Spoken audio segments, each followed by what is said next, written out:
আজকে বিকেলে স্ন্যাক্সে বানিয়েছিলাম দই ফুচকা।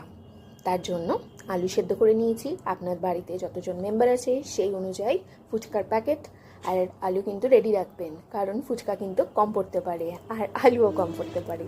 তার জন্য আমি এটা ভাজা মশলা করেছি, সেটার মধ্যে জিরে, ধনে আর শুকনো লঙ্কা আছে, বিট নুন আর এমনি নুন নিয়ে নিয়েছি, পেঁয়াজ কুচি, লঙ্কা কুচি আর ধনেপাতা কুচি নিয়েছি। আপনি চাইলে পেঁয়াজ কুচি নাও দিতে পারেন। যেহেতু আমি দই ফুচকা করছি তাই এর মধ্যে আমি লেবুর রসটা দেব না।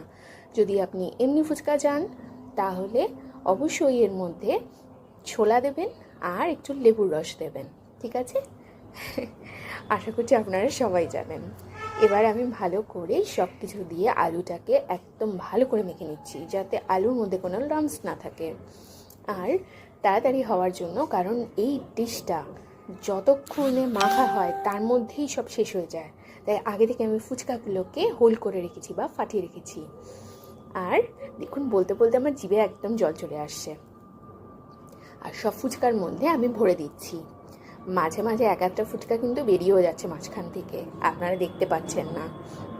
দেখুন, সব ফুচকাগুলোতে আমি আলুটাকে ভরে দিচ্ছি।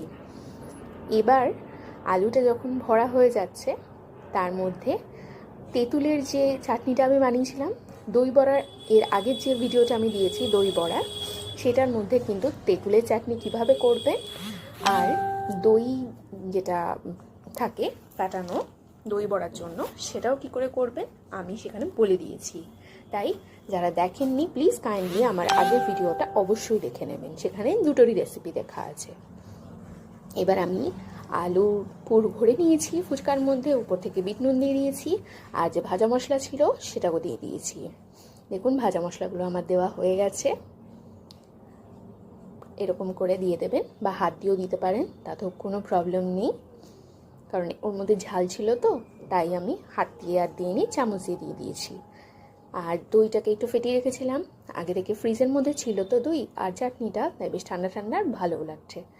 এবার দই দেওয়ার পরে আমি তেঁতুলের টক মিষ্টি চাটনিটাও দিয়ে দিয়েছি। দেখুন, পাশ থেকে একটা হাতও দেখা যাচ্ছে। মানে সহ্য করা যাচ্ছে না, জাস্ট খেয়ে নিতে হবে। আর ওপর থেকে একটু ঝুরি ভাজা দিয়ে দিয়েছি। আমাদের দই ফুচকা একদম রেডি হয়ে গেছে। দেখুন, আপনাদের সামনে আমি খেয়েও দেখাচ্ছি, জাস্ট ফাটাফাটি হয়েছে। আপনারা প্লিজ আজকে তৈরি করে নিন, আর না হলে কালকে তৈরি করুন।